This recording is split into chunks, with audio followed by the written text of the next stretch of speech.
Hello, humans! At ito, ngayon ako kakain. Ano bang meron? Siyempre, di ako nakapagluto. Kasi naglalaba ako. At hanggang ngayon, naglalaba pa rin ako. Inon ako lang. Isa na naman, at saka may coke tayo. Ayun. Hindi ko alam kung anong airlines to. Basta, isa na naman pong pasahero ang naghahanap ng ng coke. Alam niyo ako sino kumain. Charot lang. What? Original daw to. Siyempre, ito yung Ito? Ha? Walang Coke Zero eh. Ayan. Oo, di ba? Ayan. Ayan. Wala, hindi naman Coke Zero, di ba? Meron? Meron? Check mo nga. Wala. Kaya kulay Coke yung binili mo eh. Tapos, hindi ka ako napagluto, pero may ulam pa naman. At yung di ba yung siniganggang. Tapos yung cravings na lang ang sardinas. Charot lang, anong cravings ka dyan? Ito yung madalian. Asan na ba yung May ko eh. Kaya hindi ko pa siya mabuksan. Hindi ko pa alam kasi alam nyo na, hindi naman ako sanay na may kuko. Na may kuko, na mahaba pa lang kuko. Kaya yan. Ginigigilan ko siya. Ito yung favorite ko talaga sa lahat ng brand ng sardinas. Tignan nyo na lang. Hindi ko na sasabihin. Baka mano pa tayo, no? Ano ba?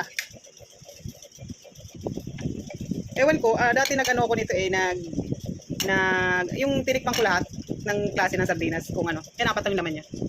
Inano ko lahat, tinikman ko. Kakaligo ko lang pero mukha na naman akong maasim kasi inalis ko na yung yung nasa washing tapos nilagyan ko ulit syempre habang nakain ako. Tapos ayan, yun. Tapos yung in-order ko kay Kim, shout out Kim.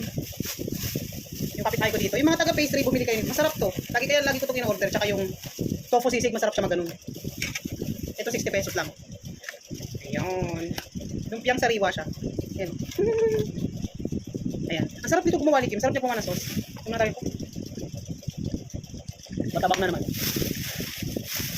Sa lahat ng pagkain yung talaga no, yung sauce talaga yung nagdadala.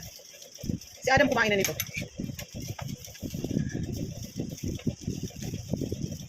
Siyempre party-active pa ba tayo? Kailangan kagatin na natin yan. Sarap niya gumawa ng sauce. Thank you dito Kim. 60 pesos lang itong ganito.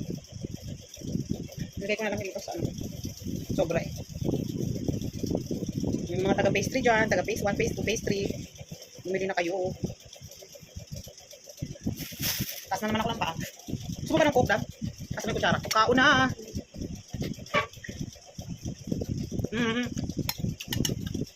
Wala na lagay-lagay dito. Hindi ko na ito nilalagyan yung sardinas ng kung ano-ano. Kasi malasa siya. Anita nyo naman kung alam nyo. Basta para sa akin, iba naman tayo ng palasa syempre. Alam mo namang pare-pares tayo ng palasa. Sa lahat ng sardinas na natikman ko, para sa akin, pinakamasarap siya. Local brand, oh.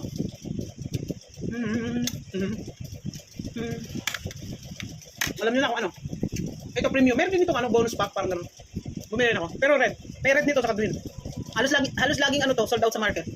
Laging wala siya pag May green din ako kasi minsan di ba pag nagigisa ako.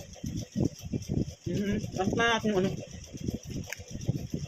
Ngayon lang ulit kakain. Siguro nabawasan na ako mga 1 kilo. Pero di ba kanina kumain ako ang mga sinabi ko kanina 8:45. Yan.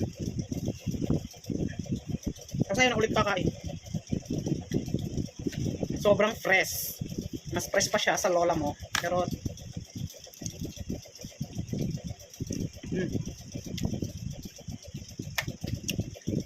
maharap.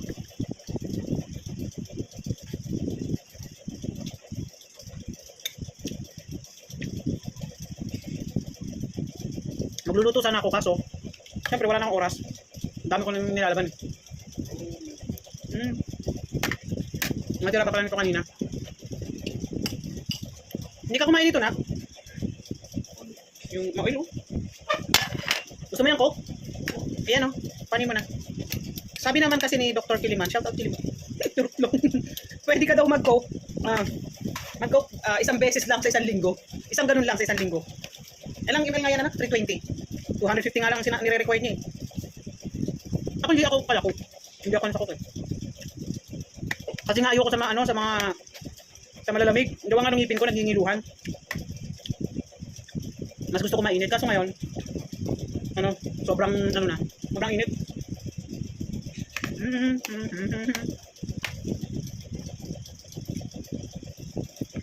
Malamig natabang na.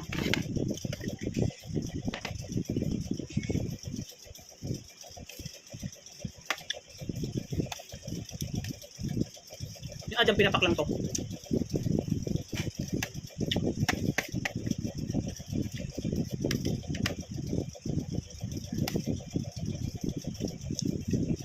Merienda nyo na ako, kakain pa lang naman. Susulitin ko ba? Mukha na naman ako maasim kahit ano.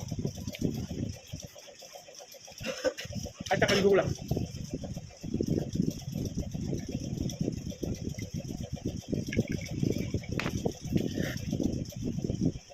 Yung iniinom ko talaga, Coke Zero, kaso wala. Yan inadilihin siya lang sa aeroplano. Ni Foreman. Bigyan lang sa kanya yan. Hindi siya kumukuha. Mabait yung asawa ko eh. Asawa? Sana all may asawa no? Hindi siya nangunguha ng mga ganyan. Binibigyan lang talaga siya. Kaya kawawa yung pasahero na. Charot lang. Eh yung mga mga pinupull out na. Yung mga, di ba sa ano? Basta, ganito daw yun. Hindi ko pala naman ako alam sa ganyan. Ganito kasi yun. Pagdating daw ng aeroplano, lahat ng syempre, ang unang pupunta doon ay Ay, cleaner. cleaner. Ay yung yung cleaner. Tapos syempre, unang i-check na itong mga to, pagkain. Pinupull out yan kasi yung mga sasakay ulit. Syempre, bagong pagkain na naman yun. Kaya yun, minsan may mga tira. Hindi naman ano yan. Maliit naman. Ayun. Alam niyo na, matik na yan. Yung kapag may Para sa tropa na yun. Sama-sama na sila.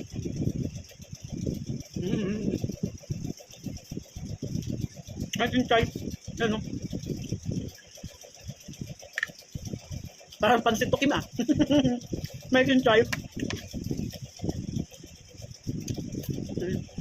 Nakakit na likod ko. Ako'y sa paglalaba. Ako'y nahihirapan kasi nag-brush pa ako eh. Binash ko na lang kasi kinukusap ko yung mga panlakad. Ikaso, di ba, nagpakuko tayo. Kaya hirap ako. Binash ko na lang kahit dandahan lang.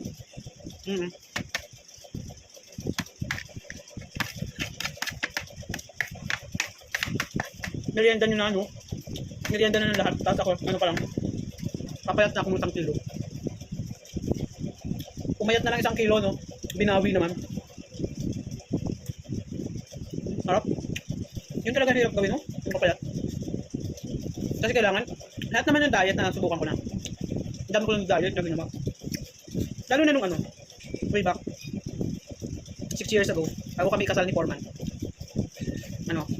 Talaga nag-diet ako. Siguro 2 years ako nag-diet. Hindi ako nagra-rice. Ganun yung diet na ginawa ko. Nakala mo, ka healthy. So, grabe payat ko. Lalo na nung nag-keto naman ako. Nag-keto naman ako. Grabe. Talagang nanuyot ako. Tuyot na tuyot. Siguro 50 kilos na lang ako nun. Pati lang si Foreman, nag-diet ko yun. Dalawa kami. Nangalay ako. Umayot naman kami pareho. Pero,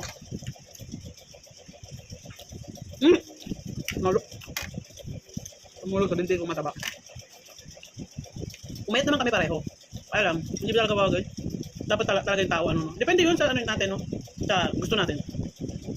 Our body, our rules. Yun talaga yun. Kahit sabihin ng tao na, hindi ba bagay sa atin? Hindi ba? Ang tao kasi laging ganoon, may masasabi. Pagpayat kami masasabi. Kung tawa ko, yung nasasabi. Ganoon naman talaga may masasabi lang. Pero tayo naman kanya-kanyang yung gusto natin gawin, di ba? Kakapalan na lang ko. Yun yung pinakamahirap ko nang gawin ngayon. Dahil sa totoo lang, ang pagda-diet ay hindi yan. Dati akala ko pagda-diet lang, yung parang madalian lang. Akala mo pag commitment pala yan. Kailangan nakakommit ka, na ganitong calories lang. Kahit ano pang ang diet mo, papayat ka naman talaga. Pag konti lang yung kinakain mo. Kasi, ang inaano ng katawan natin ay kung ilang calories lang. Kahit ang diet pa yan, papayat ka basta konti lang kinakain mo. Ang bawa, example lang natin yung mga kasi dati, ganun. Alam niyo dati, ang inaano ko, ang diet ko, 1,200 calories lang. Bilang na bilang ko. Kailangan bibilangin ko yung yung may mga ititimbang ko pa. Yung calories ng kape, bawa, yung kape. Dati nagtitriinwan pa rin naman ako. Dati. Pero, inaano ko talaga yung bilang ng calories. Bawa, yung kape, di ba may mga yan? Nutritional ba yun? Basta nutritional pa. Yung nakalagay doon, likod. Nakalagay doon na yung ilang calories nun. Bawa, per serving pa yun kailangan maging aware tayo. Kung yung mga yung mga nagpapapayat dapat ganun. Maging aware tayo sa halimbawa, nakalagay lang doon, 140 calories. Yan, 140 calories. Nakalagay doon, 140 calories, pero nakalagay doon, 4 serving. Oh, di ba? May ganun. In 30 grams, o kaya per serving, iyon, halimbawa. Pag nakaganon talaga sa nutritional pack na yan, ang nakalagay talaga doon ay per serving. Yun ang inaano nila. Halimbawa, yung malaki, kaya yung mga nagda-diet, mas pinipili nila yung mga maliliit lang talaga, mga 30 grams lang. Kasi sa 30 grams, lalo na mga chichirya, mga ganyan, 150 calories yan. Sa calories talaga tayo nagkakatalo. Kaya ganun. Kung gusto mo pumayat, totoo yun, calorie intake. Yung CalDev, calorie deficit. Na gano'n na rin ako pero mas tumakaw ako. Naranasan ko na rin yun, ginawa ko na rin yung CalDev na yan. Mas tumakaw pa ako.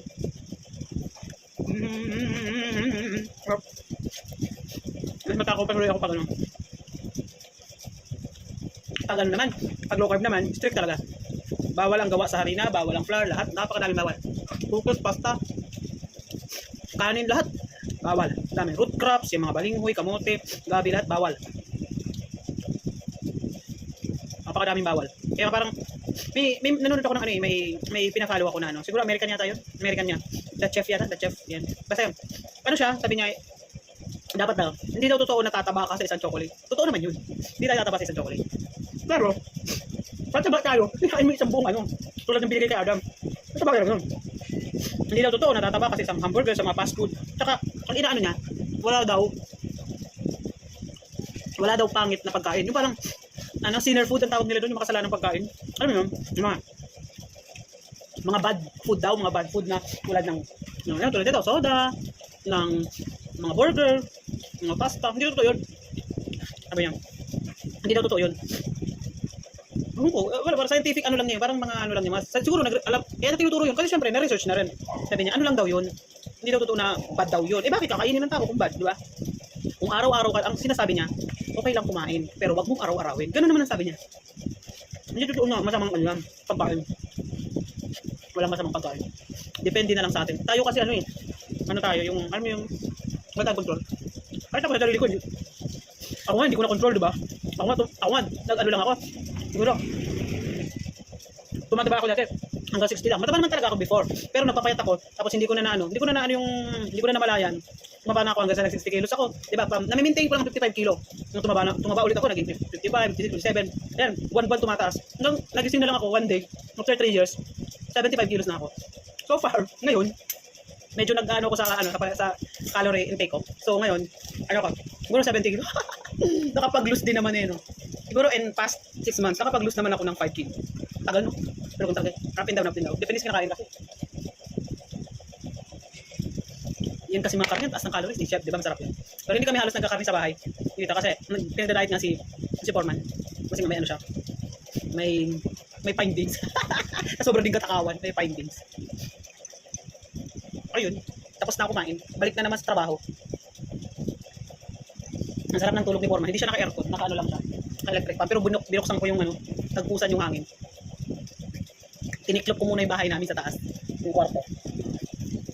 Charot lang. Ayan, tapos na ako. Thank you for watching. Bye!